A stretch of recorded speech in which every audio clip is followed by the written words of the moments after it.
All right, well, let's go ahead and get started then. So welcome to the attendees. Very happy to have you with us today, and I'm super excited to introduce Roger Holzberg, who is a creative visionary, teacher, a writer, an inventor, healthcare innovator, co-founder of Reimagine Well. Of course, was at Disney Imagineering, and has a resume too illustrious to go into full detail here. But very happy to be joining you today, and I'm really excited to hear this talk. Okay, well, thank you for the introduction, Julian. And I'm going to preface by saying Rob McClinton, who brought all of us together today on Pasadena Innovation, has asked me to do something quasi-impossible, to blend two stories into one presentation. I'm going to give it my best shot, and you can ask questions at the end if any part of the fusing of what I'm going to talk about is confusing. Before I screen share, I'm going to show you just a couple of books that I'm going to reference. If any of you are ever intending to be involved in themed entertainment, John Hench's book, Designing Disney, is an influential book for me. John was one of my mentors in my early Imagineering days, and you will hear me reference what John coined as the architecture of reassurance, which is how he thought about the way he designed Disney theme parks. The other book I'm going to show you has the title on the cover from another mentor called The Most Frightening Thing in the World. Marty Sklar, who was the chief creative officer for everything dimensional that Disney did after Walt Disney passed, gave a lot of us this book. And it is a book filled with blank sheets of paper. That's important. And I will explain why that is important in my presentation. So I am going to screen share with you and begin. This is a talk about fearless creativity. And I define fearless creativity as the belief that you have the talent, intelligence, intuition, and passion to solve any creative challenge. At a certain point in my career, I realized I was capable of being fearlessly creative, whether it was jumping into work with the National Institutes of Health or building an icon in Central Florida at Walt Disney World. My goal during this presentation is to give you my ground rules and help you think about how you can become fearlessly creative in your work in innovation. So, what are the rules of growing yourself into a fearlessly creative person? I've got 3 of them. My first rule is celebrate breaking the rules. As a fearlessly creative person, you've got to understand that rules are there and they are sometimes able to be broken, and I will explain how that relates to the Star-Spangled Banner. Learn to love the blank page. The blank page, what you put on that blank page, whether you're writing or drawing or creating hand signs, is the first initial imagining of a creative vision. Everything after the blank page is an afterthought. So celebrate and learn to love the blank page as a medium. The third thing, in some ways, as you get to be my age, is to capture your own aha moments along the way and don't lose sight of them. These are the things that will enable you to sustain your career and remain passionate about what you do and understand, most importantly, why you do it. So, how did the journey begin? How did I get from being a 3-year-old sitting on my grandfather's lap with a plastic dagger in one hand and a Sputnik cap with a beanie on top on my head with a rubber band under my chin? I often wonder how and why the first consumer product that seemingly ever was put on me was a Sputnik cap. Many of you are probably not old enough to remember that Sputnik was the first satellite Russia launched. It was circling the globe, and America was terrified that we were going to get nuked from outer space. Why my grandfather bought that cap and put it on my head is still a mystery to me that I wish I could answer, but I don't know. That kid somehow, about 55 plus years later, wound up presenting at Stanford Medicine School on the architecture of healing. And this is how that creative, fearless journey kind of happened. So these are two of my life mentors and visionary kind of people who influenced me in ways that I appreciate more and more with each passing year. When I was in third grade in 1961, I joined the chorus and we learned a song called the Star Spangled Banner. And my grandmother asked me to sing it for her. And embarrassingly, I could not remember the last two lines of that famous patriotic song. And she said, "Don't be embarrassed, just make them up." And I said, "Grandma, are you really allowed to make up words to a song?" And she said, "Of course." I said, "A song like the Star Spangled Banner?" And she said, "Especially a song like the Star Spangled Banner." And that was my first aha moment that in the creative world, breaking the rules is not only acceptable, sometimes it can be celebrated. The picture on the right is the day that I learned how to snorkel. I had a grandfather who believed that I was capable at the age of about 4, I would guess from that picture, of putting a mask on my face, putting a snorkel on my head, and experiencing the world oceans. And that would be an aha moment that is a part of my work world today and has followed me throughout my entire life, the love of the world oceans. Boy, when I was about 10 years old, I had the opportunity to take a trip with my family to New York to the World's Fair in Flushing Meadows. And let's talk about a few more aha moments, right? On the right is a picture of the first audio animatronic figure that was ever in a themed entertainment show. If any of you have been to Walt Disney World and seen the Hall of the Presidents, Hall of the Presidents began with Great Moments with Mr. Lincoln in 1964. As a 10-year-old, I believed I had seen Abraham Lincoln come back from the dead, stand up on a stage, take a step down towards the footlights and talk to me. That jacket that my dad is wearing had a torn seam in the shoulder from where I tore the sleeve as we were walking out of the theater saying, "How did that happen?" And when he explained to me that a man named Walt Disney had invented a technology called audio animatronics, that was another aha moment, which will follow me through my life in many ways. Meeting mortality. When I was 14, my cousin, who was my best friend, I was a 14-year-old hippie processing my own film, right, making my own prints. My best friend was my cousin. He was diagnosed with a very aggressive and terminal pediatric cancer.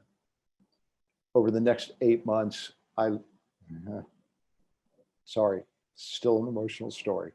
I learned what caregiving was about, and I learned what loss was about. About 10 years later, my parents were divorced and my mom was diagnosed with a very aggressive breast cancer.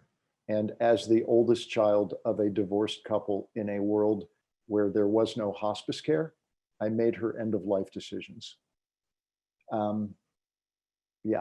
After she passed, my dad, who was a physician, said, "So now you're going to go to med school, right? And you're going to help this whole medical cancer thing because you've lived it up close and personal." This was the 1960s, and my FU to my dad was, "Hell no, I'm going to art school." So I was lucky enough to get a scholarship to the California Institute of the Arts, where for whatever reason, I began to practice what I began to think of as the early stages of fearless creativity. How did that manifest? One of my senior projects was dealing with the demons that had always haunted me about the Wizard of Oz. And I wrote a show called Under the Rainbow, because I knew when that little girl got back to Kansas, her heart's desire was not going to be in that mud pit of a backyard that pigs lived in. And by the way, where was her mom? Why did she live with her aunt and her uncle? Right? There were demons I wanted to exercise about a creative narrative. I reached out to Liza Minnelli, who was the daughter of Judy Garland, who played in The Wizard of Oz, and said, I'm going to send you a script because there are things that have always bothered me. Cutting to the chase of this story, that was the beginning of a movement in my writing career that accelerated quite nicely for quite some time. So, long-winded way of saying, don't ever be fearless to share your creative with people. Don't ever be fearful to share your creative with people who you might think don't want to hear about it. They might. I also then developed a program, a project that was politically important to me. If any of you on this call are at all involved in the motion picture guilds, by this time I was a guild member. This was another time when the entertainment guilds were under a great deal of pressure. If any of you know who Mother Jones was or what Mother Jones magazine is, Mary Harris Jones fought for labor in a way that was unheralded. At the age of 84, she was referred to as the most dangerous woman in America. The United Mine Workers reached out to a group and we developed a production of Mother Jones, The Trial of Mother Jones, in concert with the United Mine Workers, and toured it for about 8 months. And this became the first television project that I ever wrote when it was optioned. It was a lesson in follow your passion. If you are incredibly passionate about something for the right reasons, and the creativity is good, it might just take you to an important place. And that was a lesson I learned, but started to forget as I started to work in the motion picture industry after I graduated from CalArts.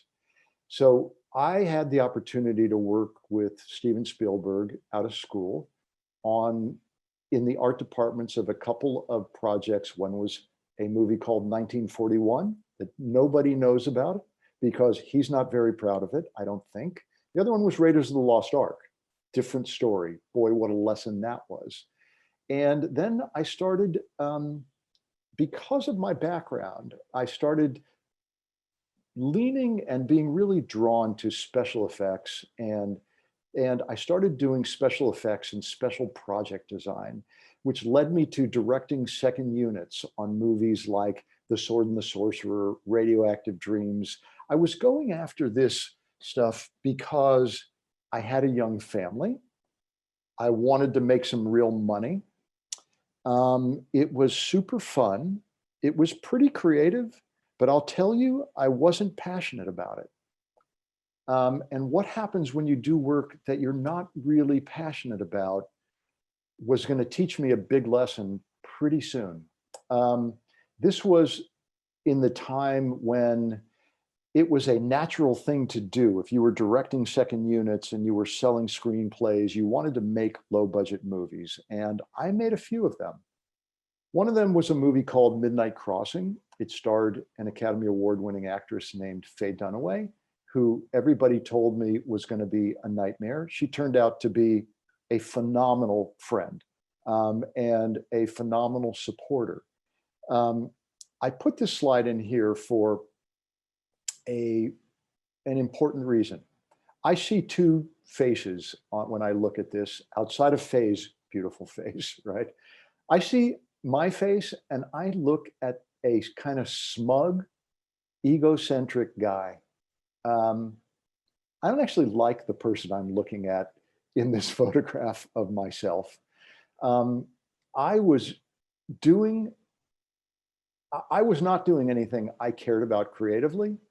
I was not doing anything I cared about Morally, I was not doing anything I cared about environmentally. I was not doing anything I felt was important. I was going after money and I was going after ego. And the hardest lesson I learned on this project involves the other face that I look at when I see this screen. And this is the person who is in the upper left-hand corner. And I can tell you in your, this is not a lesson you will get out of any presentation you see this week, I'm willing to bet. But it's a lesson that I think anybody pursuing a career in innovation needs to hear. That gentleman left school in his senior year to become my assistant on this film. He really wanted to ultimately run a studio. He wanted to do it because he wanted money and he wanted power. That was his agenda. He was unbelievably smart, an unbelievable help to me.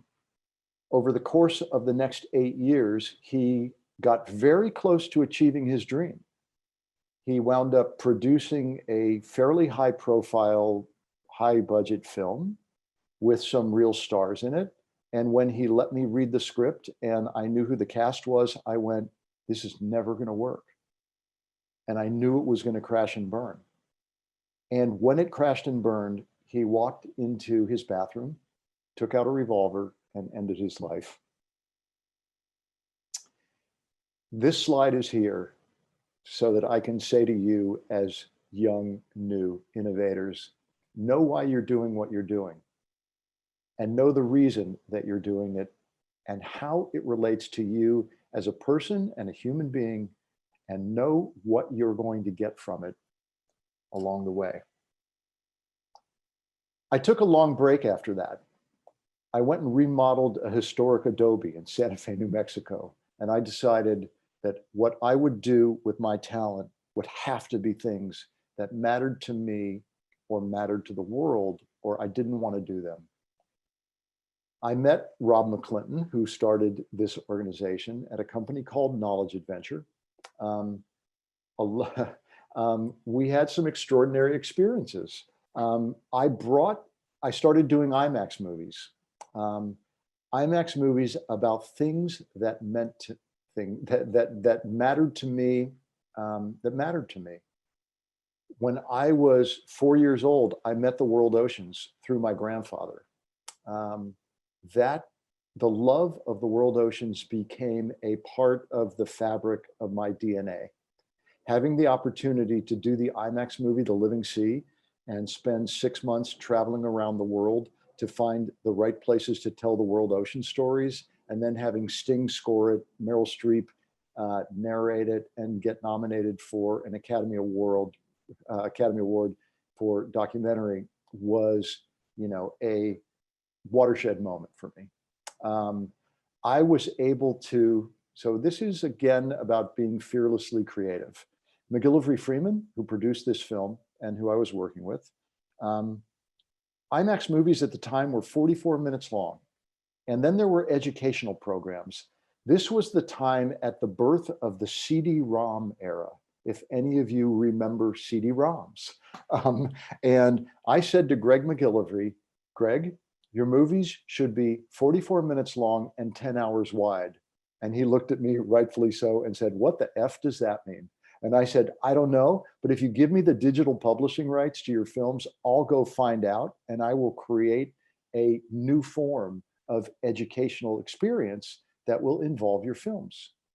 The biggest hit we had at Knowledge Adventure in this interactive IMAX line was The Discoverers, where we merged a book, Daniel Borsten's book, The Discoverers, which won the Pulitzer for nonfiction, with the IMAX movie, utilizing the film as the spine for an interactive experience that threaded the greatest discoveries of humankind. I also had the opportunity to reconnect with Steven Spielberg on educational projects like Director's Chair, which if any of you are interested, there is if you're into Black Mirror, there's a Bandersnatch kind of hacked version of this game, which has been linked out on the internet for free, which I love. I never thought I'd be at a point where I'd go, okay, I'm really glad that one of the products I made has been hacked and it's now available for free. It doesn't have the full game in it, but you can play it as an interactive kind of cinematic experience without the simulation parts of it. But anyway, Knowledge Adventure became an educational initiative, which I really, really loved. And it really, really spoke to me because education was starting to matter to me in some unique ways. After we sold Knowledge Adventure, I had an incredible opportunity to go to the Walt Disney Company and Walt Disney Imagineering. I would say my most favorite traditional kind of Imagineering experience was working on the Millennium Celebration. That's kind of on the upper left, and getting to build a project called Millennium Village, which at the turn of the millennium, we were able to do at Epcot and put countries sharing their gifts to the world side by side to one another, which included Saudi Arabia and Israel with their students working out the gifts that they brought to the world in a prototypical world without borders. It could never have happened in the post 9/11 world, but in its time, it was wonderful. The other thing that happened in that year, and I am talking 1999, is another project, which is this upper right-hand corner. That is an animatronic dolphin. Disney was in the process of acquiring Castaway Cay, which is an island in the Pacific for the cruise line, or sorry, in the Atlantic for the cruise line. And there was a desire to put some extraordinary attractions there. I'll tell you, we prototyped one which tested through the roof, both at the island and at the Epcot Living Seas Pavilion. And the attraction we ended up building was Turtle Talk with Crush, because Disney was acquiring Pixar, and that was the right decision to make. That was over 20 years ago. About 2.5 years ago, someone found video from that on the internet and reached out to us about doing animatronic figures for large oceanariums in China. And that became a thing. It became a thing, not that I was looking for a second full-time job, but the idea of saving species and changing species, from keeping them from being caught in large numbers and put in oceanariums, was something I wanted to do. So I'm going to show you a video clip of what that looks like. Could this robot dolphin end animal captivity and be the future of marine parks? She thinks so. This Is Just My Work, a show about surprising solutions to our biggest problems. This might look like a real dolphin, but it's a robot. This robot could save the marine park industry and free the 3,000 dolphins, whales, and porpoises that are basically locked up. You can sugarcoat it, you can paint their tank, but they're literally locked up. It's easy to kind of demonize the marine park industry as a whole, but we don't think that's the answer. We just want to transition them to the future in a much more sustainable way. I am going to back out of this because I'm realizing we are running a little bit long, and we're going to continue to move on. So this has been a kind of second job that surfaced about 2 years ago. And there's a lot about this project out on the internet. Anyway, it's moving forward. So about that time, I heard the words on the eve of my 50th birthday that 1 in 2 American men and 1 in 3 American women hear during the course of their lifetime. And those words are, "You have cancer." What I can tell you is, when you hear those words, your life becomes a rush of white noise, and you don't hear anything that a physician is saying to you after that. What does an Imagineer do when they hear the words, "You have cancer"? I love this slide because it has my two favorite ID badges I've ever had for any work environments. It has my Sorcerer Mickey Imagineering badge, and it has my National Institutes of Health badge. When I got diagnosed, I created my own survivorship plan. I brought together a group of survivors and caregivers who were working at the Walt Disney Company, and we started volunteering for a lot of projects, some of them pretty big scale. We adapted the attraction I told you about, Turtle Talk with Crush, and put it in at Children's Hospital of Orange County. We redid the lobby of Children's Hospital Los Angeles. I started sharing a wellness plan through livestrong.com, and all of that bubbled up to get me recruited to be the first creative director at the National Institutes of Health. That's a mission that was also a part of my DNA through my history with my cousin, my mom as a caregiver, and now as a survivor. So my partner, who I had worked with on Turtle Talk with Crush, reached out to me and said, do you guys just work with the government, or do you also work with regular hospitals? I had started a company to do this work for National Institutes of Health. I said, why? He said, I have a problem with my pediatric patients.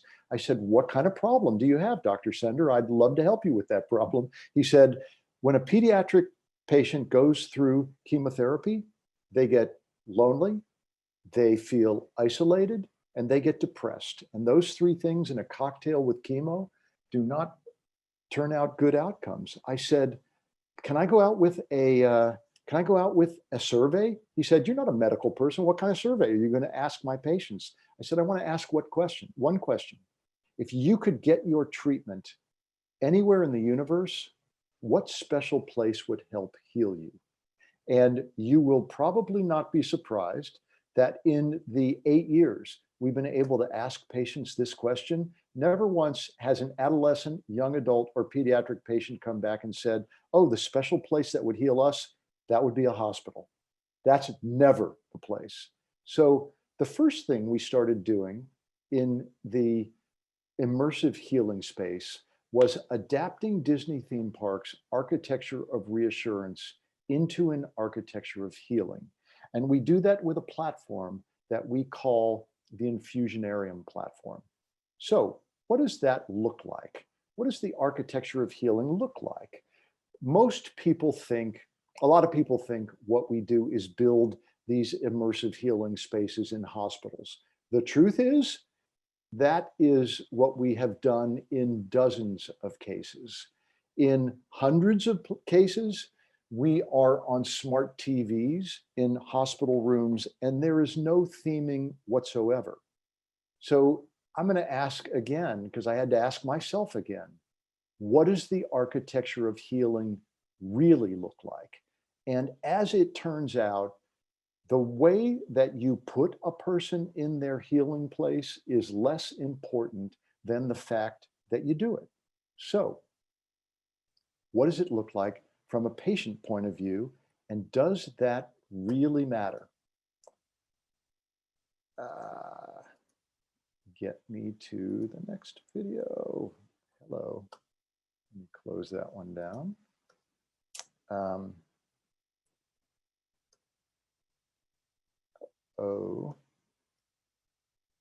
Okay. You could heal anywhere in the universe. Where would you choose to heal? What is your special healing place?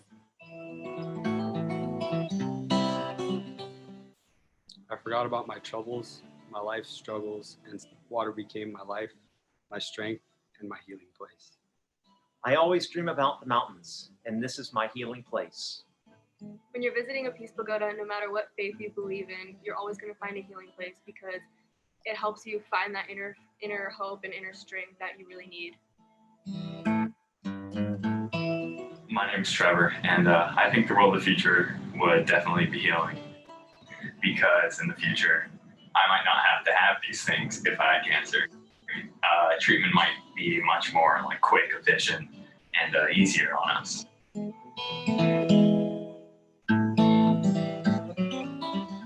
If I fly, I can see all the traffic, and I can fly past the traffic and never get caught. would it be cool if I could fly with my family, because it will be a happy thing for all of us to fly together. We have to. I'm going to stop that one and come back. And that is an interesting idea of what is healing for different people. I can tell you that while I was in treatment, the last thing in the world I would have wanted to do is go flying in a wingsuit. But I am not a 10-year-old kid anymore. I am looking for the last video because I want to share with you, let me see what, there we go. Okay, what do clinicians think? Because part of what we do is that immersive healing space. This is a program that enables, that has a very, very different kind of clinical approach to it and utilizes virtual reality in what I think is a very important way. You're here. You're in the grass. The MRI stillness game is the first of its kind in the country. The MRI stillness game is a 20-minute virtual reality experience that helps children to see what they're going to be doing and practice for an MRI before they experience the test. One thing that we are trying to combat within the MRI stillness game is fear. Many children and adults, when they're exposed to a new circumstance that they haven't experienced before, they can develop fear. So in the MRI stillness game, it begins with a tour of the MRI suite in a non-interventional setting. And this enables the child to see what they're going to be doing before they actually have to do it. Secondly, we also want the child to understand what is going to happen, to know that loud noises and claustrophobia are going to be a part of the experience. But if they know in advance, they can prepare themselves for this. And in that, we actually have a game that the children will perform in order to help them. Using 3 increasingly difficult scenarios, the children are trained to focus on an image that helps to eliminate the noise of the MRI, helps to overcome the claustrophobia, the enclosedness of being within the simulator. And this helps them to do what we need them to do in the MRI. Ayan is receiving radiation treatment for I'm going to stop that one at that point and continue on. So yeah, we are really excited as our products begin to have greater clinical impacts in being able to reduce the need for sedation in MRIs, EEGs, radiation treatment, both for pediatric patients and adults. That is kind of the forefront of where we're heading with Reimagine Well and our latest innovation technology. I wish tools like this were available when I went through cancer treatment just 15 years ago. I wish they were there when my mom went through it and when my cousin went through it. And so I think you're seeing the threading of the aha moments in, how and why I believe I can be fearlessly creative about these kinds of things. The Miami Cancer Institute has been a great partner of ours all the way along. So yes, experiential education is what we are focusing on largely with Reimagine Well. I was very fortunate to have just literally 3 weeks ago to have been honored by the National Cancer Institute during Pediatric Cancer Awareness Month for innovation in pediatric cancer treatment. But the physical infusionarium I want to show a little bit, because I know in this group there are some dimensional thinkers. And interestingly, the most exciting experiential design we've gotten to do is this one, and it's for the National Hospital Network of Thailand, who has an incredibly progressive view about what patient experience should be like. I'm sad to say probably a decade beyond where any of our US hospitals that we're working with are thinking. This is a slide that looks at the health outcomes with links to them. I am assuming and perfectly fine with the PDF of this presentation, which the folks at Pasadena Innovation have, being shared afterwards. And if any of you want to look at what the, well, there, you can also find it on the reimaginewell.com website. But if you want these specific kind of health outcome links, you can get them. And I wanted to leave some time for some Q&A. So yeah, in terms of thinking through fearless creativity, usually when I do this presentation, I either do healthcare or I have done the animatronic dolphin initiative as well. I've never tried to do both of them. Thank you, Rob, for asking me to do that and making me flex my presentation muscles to try and do those two threads at the same time. But I think in terms of the rules of fearless creativity, yeah, celebrate breaking the rules, right? There is every reason to know that if you can do it better, there is nothing wrong with breaking the rules to try that or learn along the way. Love the blank page, prototype, prototype, prototype, prototype. Even if that prototype is nothing more than sock puppets or rough sketches or origami, right? And then capture your own aha moments. I didn't start doing this until later in life, but it was critical for me to get to the point where I understood my aha moments in my life, how they motivated me, how they inspired me, and how they could sustain me to do things like having 2.5 full-time jobs when I'm 67, right? So I guess on that note, I am going to close out my deck and open up for some Q&A. Fantastic. Thanks, Roger. You're Very welcome. inspirational talk. And I've got a bunch of questions of my own. So I don't see any hands up yet, so maybe I'll get us started. I want to delve into a little bit this concept of the architecture of reassurance. And I think it's interesting. It was, this came about at Disney when the sort of societal level anxieties were very focused on the Cold War. And now, our anxieties are different. We have the pandemic, of course, there's a climate crisis and general kind of friction and uncertainty in society. But I wonder if you could talk a little bit about how your approach to that and kind of what we're dealing with today. Sure. Yeah, Walt Disney always said that his inspiration for building Disneyland was to find a safe place to take his 2 daughters to go play. The weekends were his days because he was a workaholic, and he would often take his girls to the Santa Monica Pier. That was around in those days. And I suspect, well, I know, he talked about it. There was a homeless population in Santa Monica and Venice in those days. And it wasn't always a comfortable place to be. When he, worked with John Hench to come up with the architecture for Disneyland, the hope was to build a place where everybody could feel safe, because play happens in a much different way when we are calm and safe.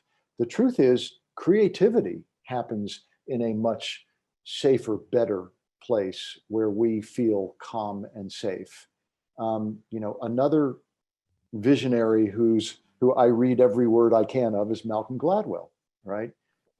In Blink, he talks about the science very clearly. When you put the pressure of production and budget on top of a creative person trying to work through the creative process, literally the synaptic connections in your brain that enable frontal lobes to connect with lower rear lobes, and those connections are what are the format of the process of creativity.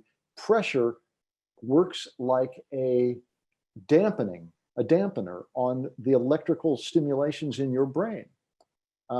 So what Hench did brilliantly was come up with the concept of the berm, right? So there was not the level of the volume of construction in Anaheim in that day, but the way to immerse was to build a berm on the perimeter of the park and each of the lands so that you literally first could be immersed. John also worked very much with the idea of thresholds. One of the very original things of Disneyland, which is still there, if you think when you go through Disneyland, whichever side you go around the train station, you go underneath, you go down low below the train trestle, and you come up, and Main Street is then revealed cinematically to you. John came out of the motion picture world. He thought in terms of master shots, medium shots, and close-ups, right? But he thought of them at Disneyland as moving shots. That reveal of Main Street with the castle beyond it was a master shot, but very quickly you would pass a hitching post for a horse with a sculpted head and a band on it. And that close-up would then, again, pull you in a different way into the world. So he was trying to create a world that you could be fully immersed in, but you could create your own experience of it by where you were drawn to and how you were drawn along the way. Wow, that's fascinating to think about Disney as a sort of spatial cinematics. And that's exactly how you should think about it. You know, I mean, every single land deliberately pulls you into a focused, you know, narrowed horizon line in order to reveal a wide shot to you, right? You know, an establishing shot, right? And then the interactive adventure becomes your own based on, you know, where your sense of interest or, you know, or drive is visually or emotionally or smell, right? Wise, you know, at that moment. It could be the cotton candy stand. Yeah. Well, it's really interesting to map that then to the architecture of healing and you know, leveraging the importance of the experience of place. And of course, the negative effects that anxiety and stress can have on health outcomes. Yes, traditionally, so when we first started with our first Infusionarium, right, and we were very lucky, the Hyundai car company funded our first one at Children's Hospital of Orange County. Hyundai Hope on Wheels is a nonprofit initiative, and they, at the time, were dedicating $10 million a year to pediatric cancer research and experience, and they really helped us get out of the gate.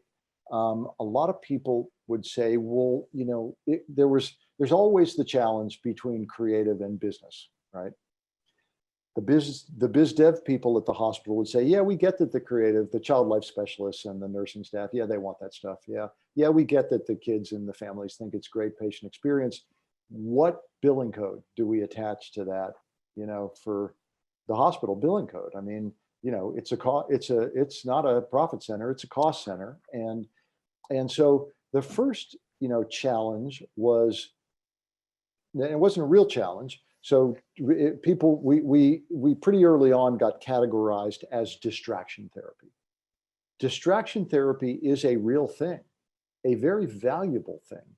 It turns out that distraction therapy, especially in the pediatric world, has been documented to be able to reduce the need for side effects drugs. And in pediatric cancer, there are traditionally 4 different side effects drugs: anti-anxiety, headache, stomach ache, nausea, and you know, and there are very well documented distraction therapy techniques, from blowing bubbles, you know, to animals, right, being brought in.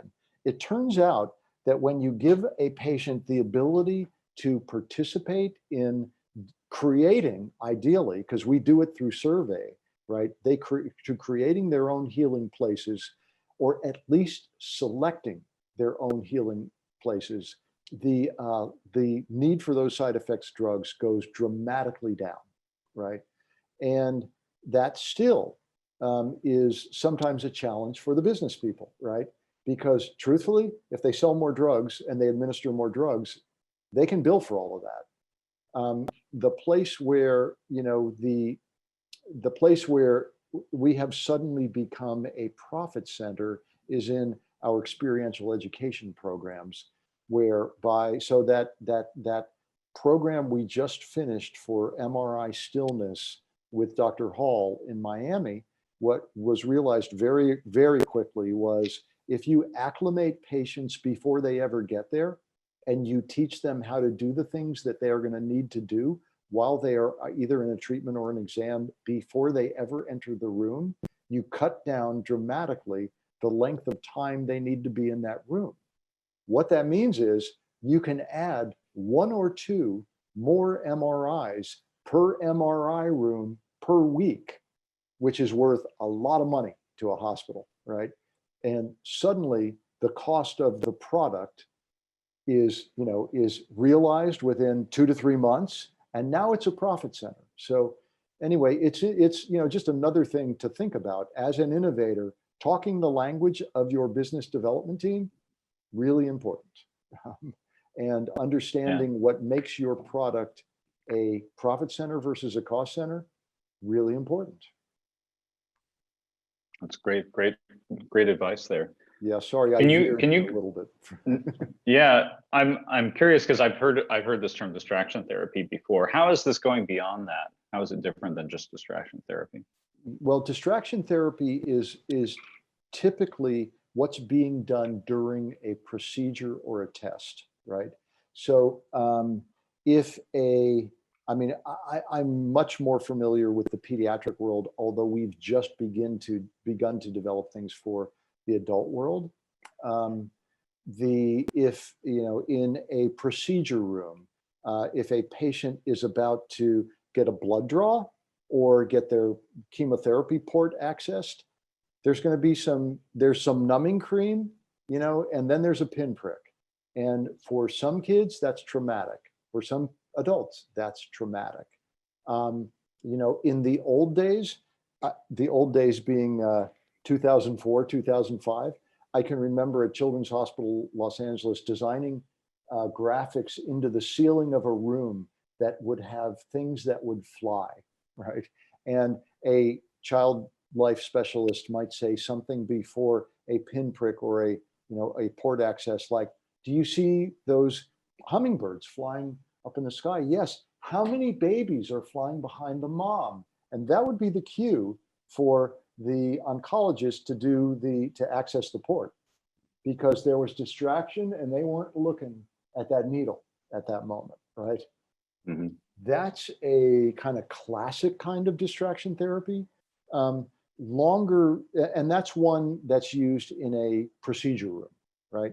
In the oncology world, we've had patients in our infusionariums in chemotherapy for 12 and a half hours, right?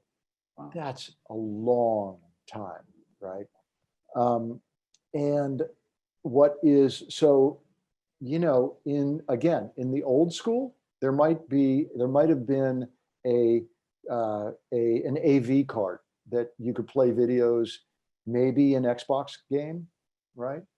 That might have been what a kid would have had to do, for 12 hours outside of maybe texting on their phone, right? If they could get cell service, which is notoriously bad in hospitals because of all the electrical interference around it. So, but in an infusionarium, they are able to do it, and it's fascinating. When an infusionarium experience is working really well, in my mind, with multiple patients, they are talking about what are healing experiences and why. So here's an example. Child Life might start the session with, hey, any of you participate in the surveys for the healing experiences that we have at this hospital? One patient might go, oh yeah. I wanted to go flying in the sky. I love that what that little 8-year-old boy says. He says, if I could fly past the traffic and never get caught, right? They go, I wanted to fly. Another kid goes, flying? That would make me sick to my stomach, right? I would rather just chill at the beach, right? And someone else might go, I want to go to theme parks, right? I don't want to be here. I want to be anybody but here. And if I could pick a place, I want to be in a theme park because that would be really cool. And so and then Child Life will go, okay, who's in for the shortest amount of time? let's say the flying kids, oh, I'm only here for 45 minutes. Okay, you get to pick first. They get the keyboard and they go, but ask permission before you take everyone else flying. And then a conversation goes like, and tell them why you think flying is healing. Well, flying is, and the conversation will go something like, flying is healing because I think it would make me feel free. And I don't feel free now because I have this thing in my arm and I have this thing in my chest and I have this thing on my head. I'm sorry, it's just, I still get emotional. I know the kid who said that, right? And I know he isn't with us anymore. Anyway, and so flying might happen first, and they go, okay, I guess I can relate to that. And the beach kid will go, I'll go flying with you if you'll just chill at me at the beach for a while, right? Let's just chill at the beach and look at the waves and stuff. And so they'll begin to trade their healing experiences and talk to each other about why, right? You know, I can't tell you why the level of side effects medications that they need when they are participating interactively in their own distraction therapy is greater, but it is, right? And I think you can imagine why. You know, it's like, you know, if you're in a theme park setting or in an IMAX theater, right?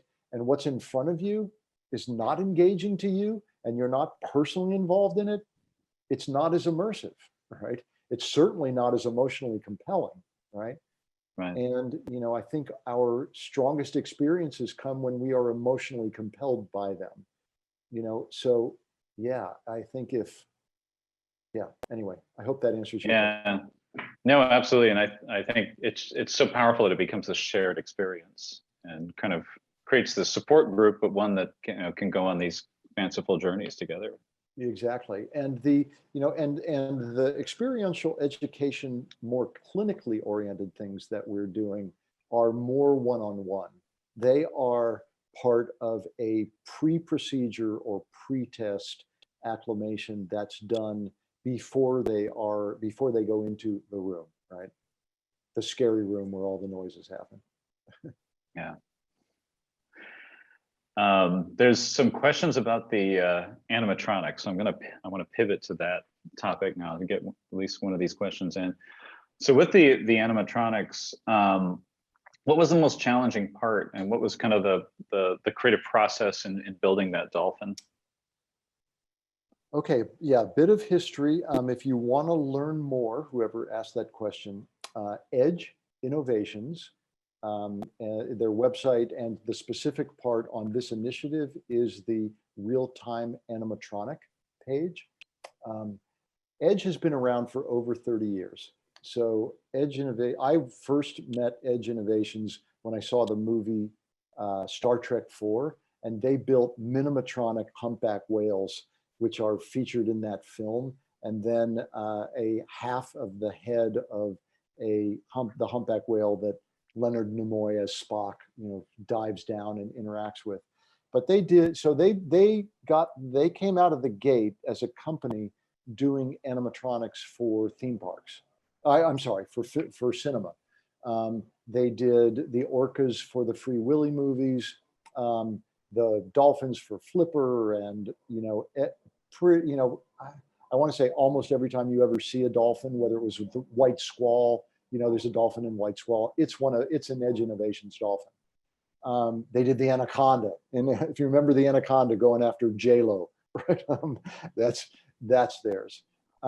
When the CG world started to come along, Edge started to use their robotics technology for because they are real engineers and real marine engineers. They started doing some real marine engineering when they had worked on the Abyss. They did the mini subs in the Abyss, and when Jim Cameron decided that he wanted to go down to the bottom of the Marianas Trench, they built the front half of the Deep Sea Challenger submarine.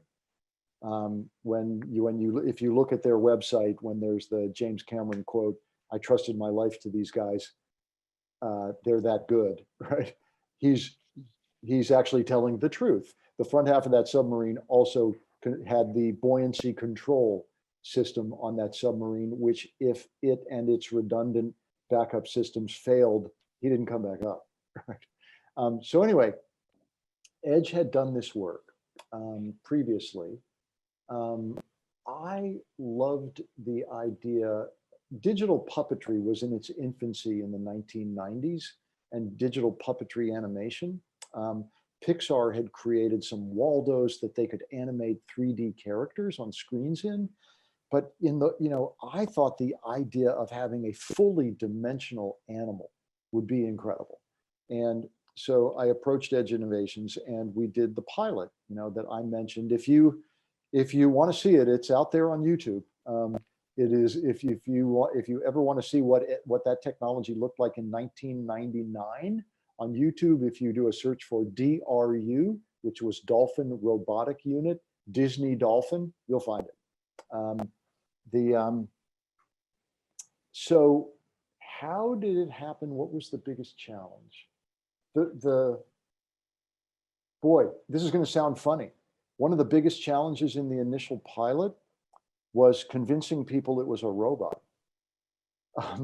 The first time we did that, the attraction, and if you look at that video on YouTube, you'll see it's kind of like trailers for 3 different attractions that we did at Epcot. Also an interaction with real dolphins, which was really fascinating to have the real dolphins mimic with the robot. And then it has the Castaway Key where we played the dolphin as a real dolphin. It was played as a robot at Epcot. When we first started the first attraction at Epcot, one of the guests at Seabase Alpha, the Living Seas Pavilion, looked at the dolphin, watched it for about 2 minutes, and then ran out through an emergency exit door in the attraction, setting off the alarm, called the Orlando Police Department, and said, you have to get police officers to the Living Seas Pavilion at Epcot. Disney people have put a costume on a real dolphin, attached a camera with screws to its head, and are running a wire on it, and they're telling people it's a robot swimming around the tank. They're put a costume and bolted a camera to the head of a live dolphin. Come here and arrest these people. Right? It was an interesting conversation when security showed up and said, what the hell are you doing here? And we said, animatronic, we do the animatronic thing here at Disney. They said, yeah, of course. The Orlando police called us and said, you're torturing a dolphin. Believe it or not, this is crazy. When we did, just 5 months ago, we did a technology test at USC in Los Angeles at the County USC pool there. And PETA published a whole bunch of promos about it, and they got slammed because their own people didn't believe it was a robot. I know that sounds crazy. And without giving away trade secrets of Edges, because this much at least is talked about, I know in recent videos and things that are out there on, if you look at robotic dolphin, you'll find them. There are videos on Instagram that have like 57 million views on some of the PETA evangelists who came to the USC thing. We talk about it, it is exactly the same size, weight, and animatronics as a real 8.5-foot Atlantic bottlenose dolphin, meaning when it is in the water and wet, it's 600 pounds. It's 600 pounds, and its interior skeleton is a 1-to-1 mimic of an Atlantic bottlenose dolphin. The actuators that move that skeleton are configured to mimic the major muscle groups of a real adolescent bottlenose dolphin. And the detail level that Edge goes down to, there literally are fat bladders that are built internally around the actuators and the exoskeleton, and the skin being the last thing on it, so that when you touch it, if you push against it or whatever, it moves. You know how if you like push a cow, or people are kind of used to a couple of bigger animals, a horse or whatever, you intuitively feel the vibrations in the mass of that animal, right?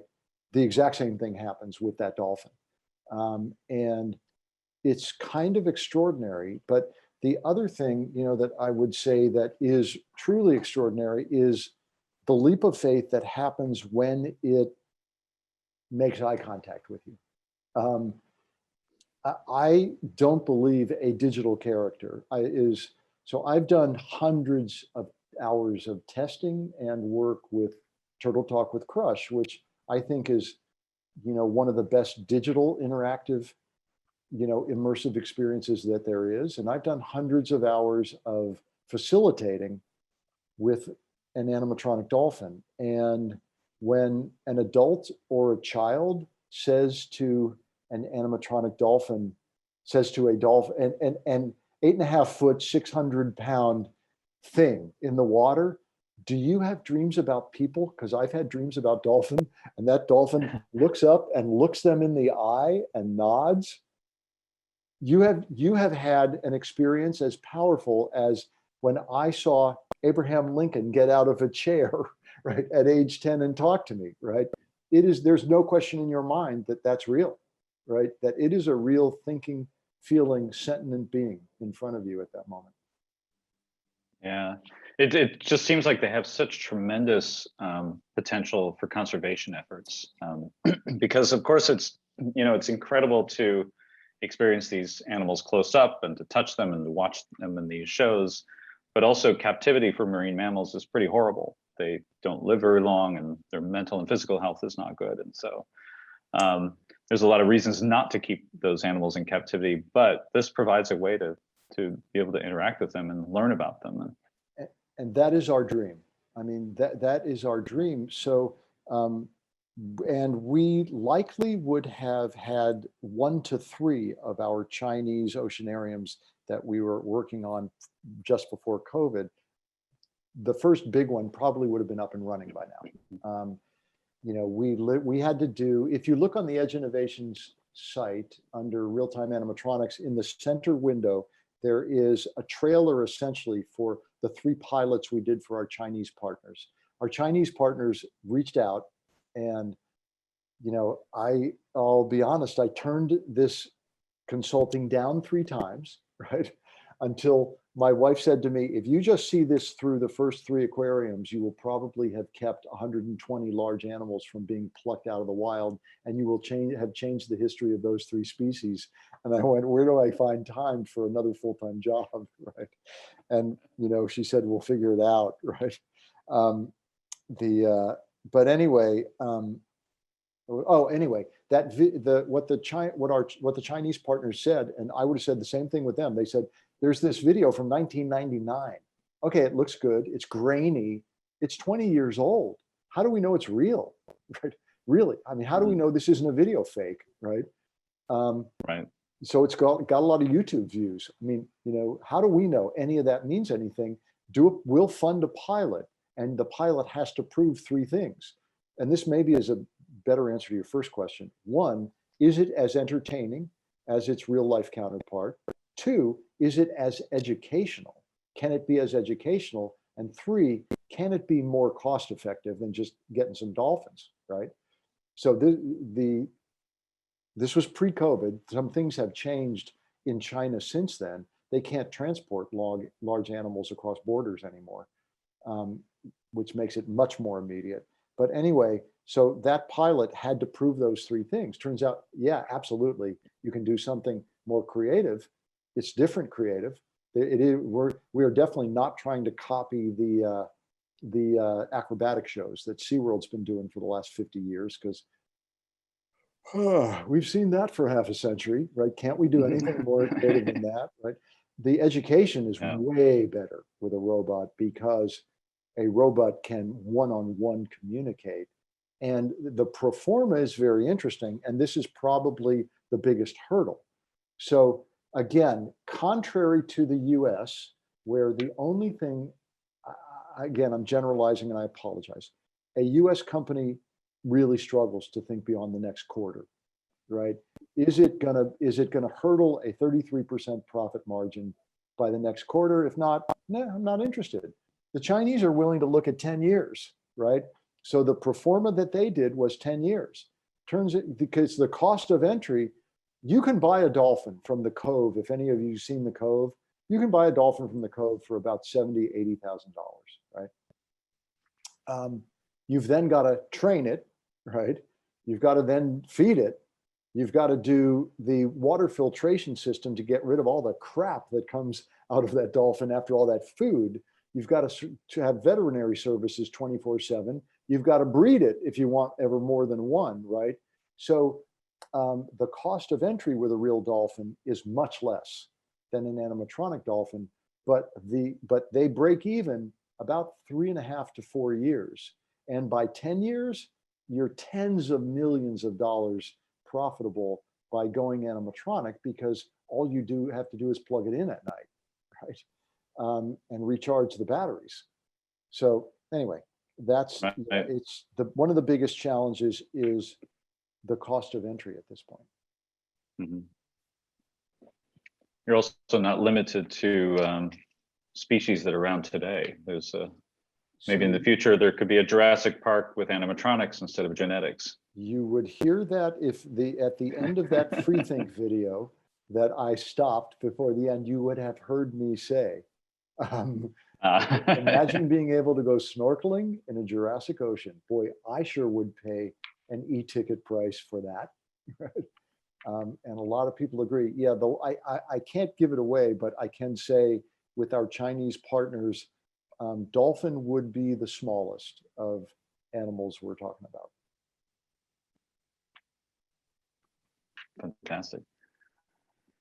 We are a little over the hour mark here, but are there any other questions from the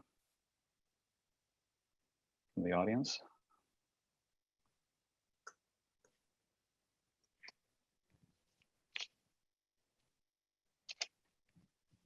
All right. Well, do you want to leave us with any closing thoughts, Roger? I have a question before a closing thought. Oh, sure. Yeah. Because someone asked me, yes, that was the exact question, Donna Schindler, thank you, that I was going to ask, will there be a recording and will it be available and approximately when, and can we be notified when it is?